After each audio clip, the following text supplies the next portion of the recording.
দেরি করে উঠলাম, এখন কিন্তু 11:15 বাজে, আর ফ্যানটা প্রচুর আওয়াজ হচ্ছে, জানি না কেন ফ্যানে কী হয়েছে প্রবলেম। দিকে একটু যাবো, কলকাতা থেকে এখন বাড়ির দিকে যাবো। আজকেই কিন্তু দুর্গানগর বাজার থেকে ইলিশ মাছ নিয়ে যাবো, কৈখালি থেকে বেশি দূর না দুর্গানগর। তো ওই বাজারে ইলিশ মাছের প্রচুর ভ্যারাইটি আছে, আর ইলিশ মাছ একটু সস্তায় পাওয়া যায়, তাই জন্য এখন যাচ্ছি কৈখালি দুর্গানগরে বাজারে। তাহলে এইখানটা না, অত দামে নেবে না।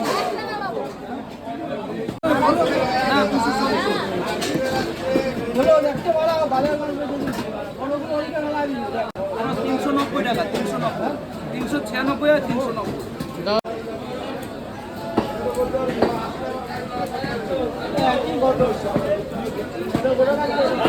মাছ কিন্তু অনেক রকমের আছে, দাম বিশাল আছে।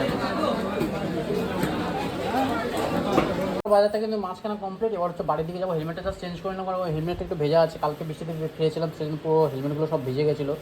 যাই হোক, হেলমেটটা চেঞ্জ করে নিয়েছি, প্যান্টটাও চেঞ্জ করে নেবো, প্যান্টটাও ভেজা।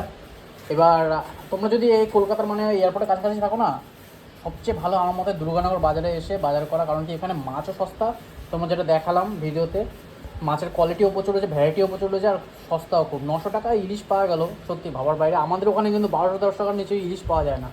যাই হোক, এখন বাড়ির দিকে রওনা দিই। বাড়িতে গিয়ে ইলিশ মাছের রেসিপি বানাবো, সেটা কিন্তু তোমাদের সাথে শেয়ার করবো। অবশ্যই পেজে থেকেও, পেজটাতে যদি ফলো না করা থাকে তাহলে ফলো করে নাও, তাহলে কিন্তু এই ভিডিওটা দেখতে পারবে। মার হাতে ইলিশ মাছের ঝোল খাবো, প্লাস হচ্ছে আরও নতুন একটা আইটেম খাবো, যেটা হচ্ছে বাংলাদেশে ভালো হয়, সেই আইটেমটা খাবো, সেটা তোমাদের সাথে ভিডিওতে শেয়ার করবো। চলো এখন রাস্তায় গিয়ে তোমার সাথে আবার দেখা করছি। যাই হোক, আজকে কিন্তু অনেকদিন বেলঘড়িয়া থেকে এখন কিন্তু সোদপুরে এই রাস্তায় আসলাম। এটা অ্যাকচুয়ালি 2 লেন, তো এটা অ্যাকচুয়ালি 2 লেন, সেই জন্য এখন ভিডিওটা কন্টিনিউ করছি। নালে এর আগে যখন সোদপুর মানে বেলঘড়িয়া থেকে সোদপুরতে আসলাম তখন সিঙ্গেল লেন ছিল, সিঙ্গেল লেনের জন্য কিন্তু ভিডিওটা করতে পারছে না, প্রচুর জ্যাম থাকে, আর একই রাস্তাতে সব গাড়িগুলো আছে। এখানে একটা সুপার বাইক, দারুণ সাউন্ডের সাথে। শুধুমাত্র 4 থেকে 5 মিনিটে পৌঁছে গেলাম ব্যারাকপুর। দেখো এখন কল্যাণী এখান থেকে কিন্তু মাত্র 25 কিলোমিটার, 25। জানি না সাউন্ড শোনা যাচ্ছে কিনা, কারণ হেলমেটের কাজটা নামানো রয়েছে।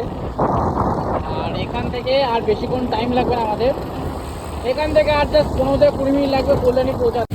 ঘড়ির কাটা যদি দেখা, এখন বাজে হচ্ছে 12:47। 12:47 কিন্তু পৌঁছে গেলাম কাঁচরাপাড়া। মানে 40-42 মিনিট মানে টাইম লাগলো আমার কলকাতা থেকে কাঁচরাপাড়া আসতে।